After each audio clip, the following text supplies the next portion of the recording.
Gisugdan nga sa mga nagkalain-laing partido ang ilang kampanya alang sa moabot nga eleksyon sa pagsugod sa campaign period sa mga national candidates kaganinang buntag. Sila si Vice President Jujomar Binay, Gringo Hunasan, Grace Poe ug Cheese Escudero, Rodrigo Duterte ug Alan Peter Cayetano milusad sa ilang kampanya dito sa Metro Manila, samtang ang tandem ni Mar Rojas ug Leni Robredo dito sa Capiz. Sila si Miriam Santiago ug Bongbong Marcos anaa karon sa Ilocos Norte. Ang Commission on Elections kun COMELEC nipasidaan sa maong mga kandidato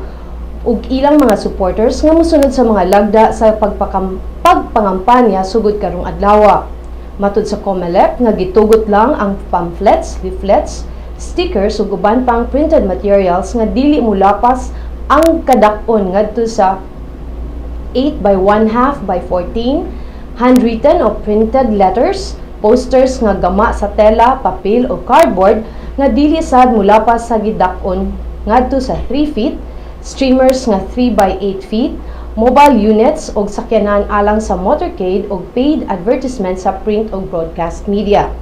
Gipahinumduman usab sa COMELEC ang mga kandidato nga dili sila pwede mangampanya sa Marso 24 ug 25 atol sa mahal nga adlaw, Mayo 8 ug eleksyon day sa Mayo 9.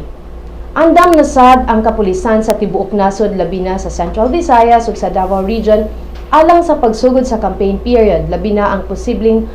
posibleng mulusad sa ilang proclamation rally ang mga kandidato sa mga probinsya.